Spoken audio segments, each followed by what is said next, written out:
Hello dear friends, नमस्कार। आज हमारा टॉपिक है ब्लड प्रेशर।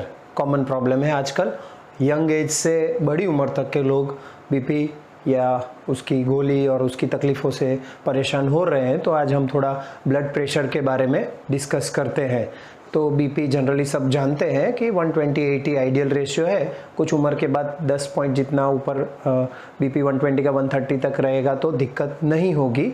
तो ऊपर और नीचे उसको सिस्टोलिक और डायस्टोलिक ऐसे बीपी कहा जाता है। हार्ट कॉन्ट्रैक्ट होता है, ऊपर का सिस्टोलिक बीपी, डायलेट होता है नीचे का डायस्टोलिक बीपी। तो ये नॉर्मल रेंज है बीपी की। अभी हम डायरेक्ट पॉइंट पे आ जाए तो बढ़ने की वजह क्या होती है। कुछ फिजियोलॉजिकल नेचुरली बढ़ता है विदाउट कोई स्पेसिफिक रीज़न, विथ एज बढ़ता है, जेनेटिक है तो बढ़ता है।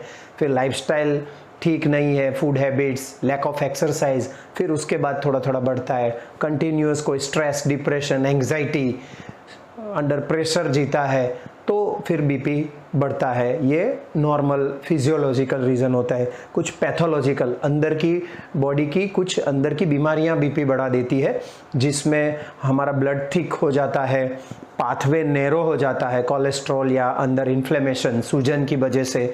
तो फिर वो प्रेशर, खून को घूमने में दिक्कत होती है और ब्लड प्रेशर बढ़ जाता है।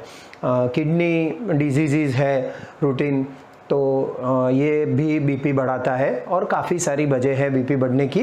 विथ एज बढ़ता है, मैंने बताया, ऐसे स्ट्रेस से बढ़ता है, ओवर स्मोकिंग से बीपी बढ़ता है, लैक ऑफ एक्सरसाइज से बीपी बढ़ता है, सॉल्टी फूड ज़्यादा खा रहे हैं, फ्राइड फूड या हाई कैलोरी फूड ज़्यादा खा रहे हैं, ज़्यादा अल्कोहल ले रहे हैं, तो ये सब चीज़ों से बीपी बढ़ सकता है। कुछ अंदर के हार्मोन्स हैं जो आपका बीपी बढ़ा सकते हैं, जिसमें थायराइड, एड्रिनल, फिर इंसुलिन, कॉर्टिसोल, सीरोटोनिन, ये सब हार्मोन्स इम्बैलेंस होते हैं तो भी बीपी बढ़ता है।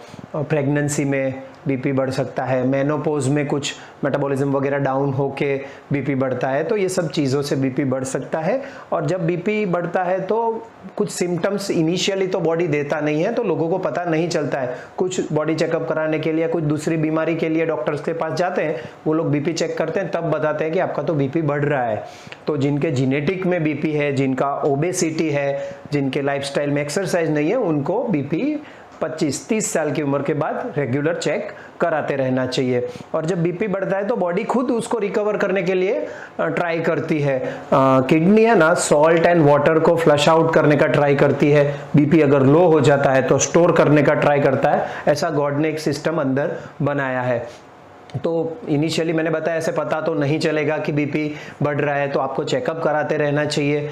और क्या सिम्टम है तो अवश्य चेक करना चाहिए। उसमें कंटिन्यूस विदाउट रीज़न हेडेक हो रहा है तो गोलियां मत खाते रहिए, बीपी भी चेक कराइए। आपको हेडेक बारी बारी हो रहा है तो फिर चक्कर आ जाना, एकदम वर्टिगो, डिजीनेस, दो तरह के होते हैं। अंधेरा जैसा भी हो जाना, ज़्यादा बढ़ जाए तो गोल गोल घूमता है, नोजिया वोमिटिंग साथ में हो जाता है, सिर एकदम भारी हो जाता है। फिर और बीपी बढ़ता है तो चेस्ट में हैवीनेस, घबराहट, चेस्ट पेन वगैरह होना, फिर थकावट हो जाना, वर्क एफिकेसी, कंसंट्रेशन टूट जाना, ये सब बीपी में बढ़ने से हो सकता है। ब्लीडिंग कर देता है ना, एकदम ब्लड का प्रेशर बढ़ेगा तो वेसल्स में से ब्लीडिंग होने के चांसेस रहते हैं। Nasal bleeding, haemorrhage, right, urine में ब्लड आना, तो ये सब भी चीज़ें एकदम हाई बीपी जब हो गया, ब्लर विजन है ना, अंदर किडनी डैमेज करना, एकदम बीपी ज़्यादा रहता है तो आँखों के डैमेज करना, ये यहाँ तक ले जा सकता है। हार्ट को, आइज़ को, किडनी को,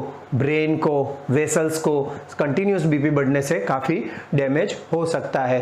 तो इन सब चीज़ों से हम परेशान ना हो, और अगर ऑलरेडी बीपी की गोलियां शुरू हो गई है तो रिकवर हो जाए, बाहर निकल जाए, तो उसके लिए हमें क्या करना चाहिए। और हम अपने पेशेंट्स को बीपी की तकलीफ ना हो, ऑलरेडी है तो नॉर्मल हो जाए, गोलियां बंद हो जाए, उसके लिए खूब खूब हेल्प करते हैं।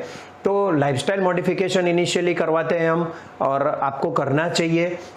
फूड, एक्सरसाइज को बैलेंस करना चाहिए, सॉल्टी ऑयली फूड थोड़ा कम करना चाहिए, हेल्दी फूड लेना चाहिए, थोड़ी एक्सरसाइज रखनी चाहिए। कार्डियो एक्सरसाइजेज हेल्प करती है बीपी कंट्रोल करने के लिए, तो लगातार कार्डियो एक्सरसाइजेज रखी। योगा, प्राणायाम, मेडिटेशन भी हेल्प करता है बीपी कंट्रोल करने के लिए।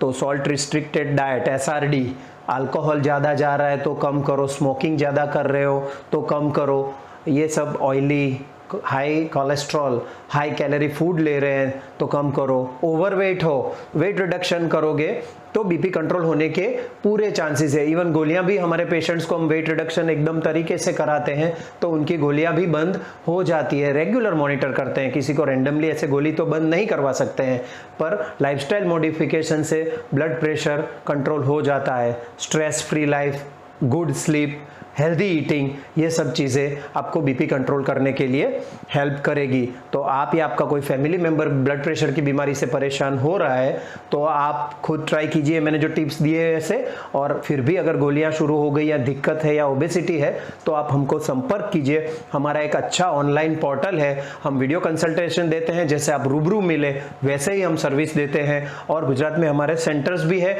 वहाँ पे आप रूबरू आके भी हमको कंसल्ट कर सकते हैं। हम आपको ब्लड प्रेशर और रिलेटेड उसके डिजीज से बाहर निकालने का प्रयत्न करते हैं। आप कोऑपरेट करेंगे तो हम इन सब चीज़ों से बाहर निकल सकते हैं। Thank you.